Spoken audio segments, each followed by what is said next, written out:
दिशा का जो मालिक है, दक्षिण दिशा का जो आधिपत्य स्थापित करने वाला है, वो यमराज है।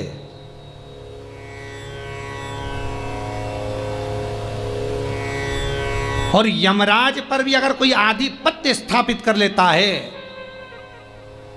तो वो यमराज की धर्मपत्नी धुमोरना है। यमराज की धर्मपत्नी का नाम धुमोरना। अगर कोई दक्षिण दिशा पर आधिपत्य है यमराज का, यमराज पर आधिपत्य है धुमोरना का, यमराज की पत्नी का, एक काम करो, तुम्हारे पति को अगर बचाना है तो इतने में तो पति को अगर बचाना है तो बस धुमोरना का स्मरण करा जाए। अब मालूम पड़ा, सूचना मिल गई कि बेटा तो मर गया, जिसके लिए अनुष्ठान करा था, जिसके लिए पूछ रही है, वो मर गया, शव पड़ा है।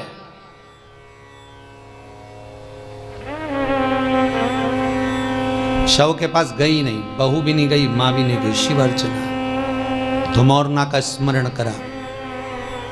शंकर भगवान के शिवलिंग पर काली तिल चढ़ाना प्रारंभ करी, धुमोरना सामने आकर खड़ी हो गई। हे नारी, क्या चाहिए तुमको? पति के प्राण, बेटे के प्राण। कार्तिक मास की कथा है। बेटे के प्राण चाहिए, वो कहती है मुझे पति के प्राण चाहिए। धुमोरना कहती है उन्हें हुआ क्या है? अब इन दोनों के पास सूचना आई ना आई कि पति मर गया, पर ये अपनी साधना को नहीं छोड़ी। धुमोरना से कहती है मेरे पति के 18 वर्ष की आयु दी है, वो मरने वाला है। धुमोरना ने कहा अगर वो मर गया हो तो मान लो मर गया हो तो।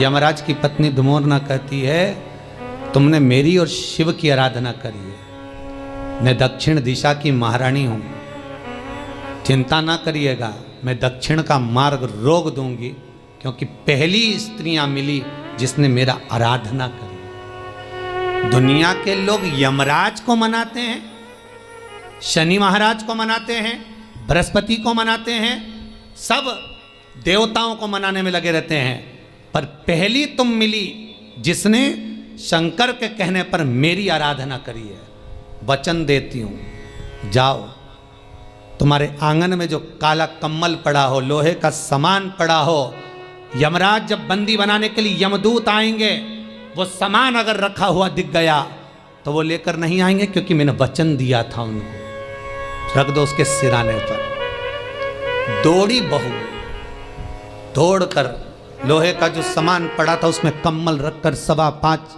किलो अनाज धरकर पटक दिया और आराधना में धुमोरना की आ गई। मरा हुआ पति, गरुड़ पुराण कहती है जब प्राण छूटते हैं, प्राण छूटने के 3 दिवस तक जीवात्मा एक एक पहलू से आत्मा जब निकलकर जाती है तो एक पृथ्वी के आकर्षण से जब दूर होती है तो उसमें 3 दिन लगते हैं। अब धुमोरना ने जो रगवाया, यम के दूत लेकर जा रहे थे तो हाथ से वो जीवात्मा वापिस छूट गई। छूटने का कारण पूछा यमदूतों ने, हुआ क्या? तभी एक यमदूत बोला, नीचे लोहे का पात्र और काला कम्मल और 5.25 किलो अन्न का भाग रखा है, अर्थात यहाँ पर धुमोरना देवी ने कहा था अगर कोई यमदूत इसको देखकर भी उठाकर लाएगा तो उसके भी प्राणों को छोड़ना पड़ेगा। उन्होंने प्राण वापिस दे दिए,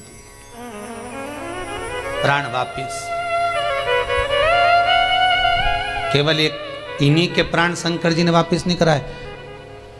अगर ये जीवित रहे तो प्राण बचा ले। राजा श्वेत यम के दूत बंदी बनाने के लिए आ गए थे, उनको भगा दिया। मृत्यु देवी आ गई, मौत को मार दिया। यमराज आ गया, उसको मार दिया। तब क्रोध में सूर्य भगवान को चिंता लगी कि बताओ मेरा बेटा मर गया, मेरा पुत्र, शंकर भगवान ने कहा अगर मृत्यु लोक में आना है लेने के लिए तो मेरी आज्ञा के बिना नहीं आ सकते।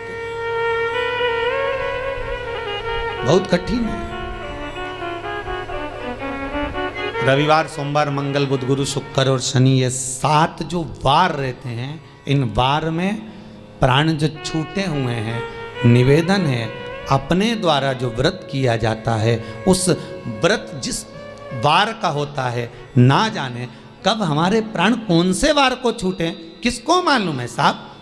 अपना कर्म खुद कर कर चलो,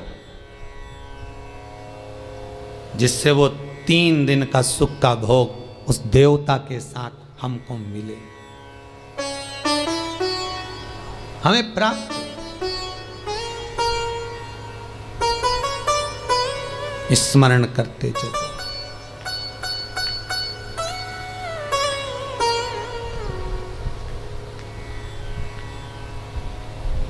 और जब स्मरण करते हुए चलेंगे,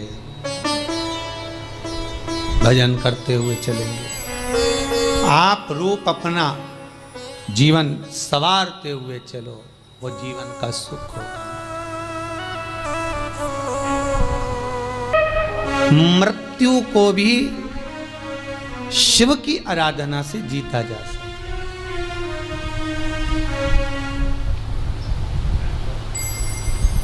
महाराज, दिन पल घड़ी समय नक्षत्र सब शिव का दिया हुआ है,